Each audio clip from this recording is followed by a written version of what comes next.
প্রিয় দর্শক বন্ধুরা, এই মুহূর্তের জন্য আপার প্রাইমারি থেকে উঠে আসছে গুরুত্বপূর্ণ খবর আপডেট। কয়েকটি গুরুত্বপূর্ণ ইস্যু বা টপিক নিয়ে কিন্তু আলোচনায় থাকছে এই ভিডিও। তো ভিডিওটিকে শেষ পর্যন্ত দেখবেন, কোনোভাবে কিন্তু স্কিপ করবেন না, স্টিল না ওয়াচ করবেন। চ্যানেলটিকে এখনই সাবস্ক্রাইব করে নিয়ে সঙ্গে থাকবেন। চলুন কথাবার্তা না বাড়িয়ে আমরা মূল টপিকেই ফোকাস করি। বন্ধুরা, এই মুহূর্তে দাঁড়িয়ে আপার প্রাইমারি থেকে দুটো প্রাসঙ্গিক বিষয় পরস্পর সমান্তরালভাবে কিন্তু এগিয়ে চলছে, যেটা একটা বিষয় যে পূর্ব থেকেই ছিল। যেমন সিট আপডেটের প্রসঙ্গটা, সেই কয়েক বছর অতিক্রান্ত হয়ে গেল।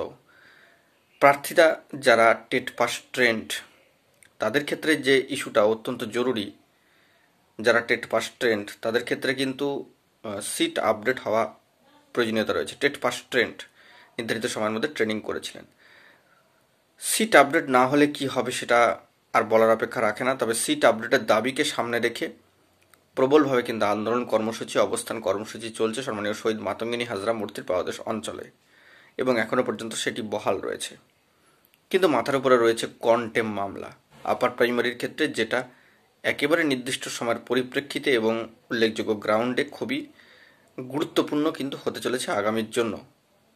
তো সেই দিক থেকে দাঁড়িয়ে কন্টেম মামলায় কি রেজাল্ট উঠে আসে মহামান্য কোর্টের তরফ থেকে, সেই 11 নম্বর কোর্ট মহামান্য কলকাতা হাইকোর্টের division bench honourable justice Tapabrata Chakraborty মহাশয়ের বেঞ্চ থেকে আবার কি বার্তা উঠে আসে সেটাই দেখার।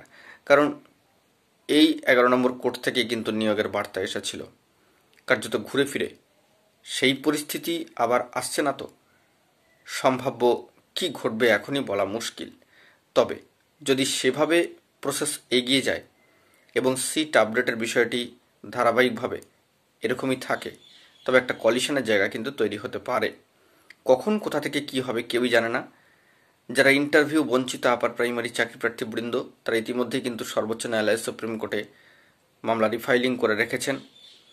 তার নির্ধারিত শিডিউল এলে সবটা স্পষ্ট হবে। তবে এটা বলা প্রয়োজন যে সিট আপডেটেরও কিন্তু দরকার রয়েছে। দীর্ঘ এতগুলি বছর ধরে কিন্তু তারাও বঞ্চিত, কারণ দীর্ঘ 10টি বছর অতিক্রান্ত হয়ে গিয়েছে তাদের জীবন থেকে। তো কি হবে না হবে সেটাও দেখার দরকার।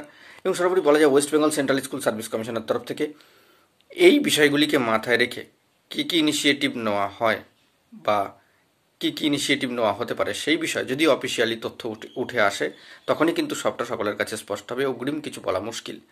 তবে কন্টেম মামলা এবং সিট আপডেটের দাবি দুটো পারস্পরিকভাবে কিন্তু এখনও পর্যন্ত বহাল, এবং পরবর্তী ক্ষেত্রে সিট কনভার্টের একটা ইস্যুও কিন্তু উঠে আসছে। নানাভাবে সামাজিক গণমাধ্যমে বিষয়টি ঘোরাফেরা করছে, আকার ইঙ্গিতে নানান বিষয় শোনা যাচ্ছে। কি হবে না হবে বলা মুশকিল। সিট আপডেটের দাবি গেজেট রুলকে মান্যতা দিয়ে বহু পূর্ব থেকেই কিন্তু ছিল, এখনও পর্যন্ত সেটি বহাল রয়েছে। এক কথায় বলা যেতে পারে আপার প্রাইমারির কয়েকটা ইস্যু বর্তমানে খুবই প্রাসঙ্গিক, খুবই গুরুত্বপূর্ণ হতে চলেছে আগামী দিনে। তো দেখা যাক পরবর্তী ক্ষেত্রে অফিসিয়াল কি আপডেট উঠে আসে এবং West Bengal central school service কমিশনের তরফ থেকে ডে টু ডে বাই কি পদক্ষেপ নেওয়া হয় পজিটিভলি, সেই দিকে আমরা ফোকাস রাখছি। এখন এটুকুই, ভালো থাকবেন, চ্যানেলটিকে সাবস্ক্রাইব করে রাখবেন জরুরি আপডেটগুলি পাওয়ার জন্য। ধন্যবাদ।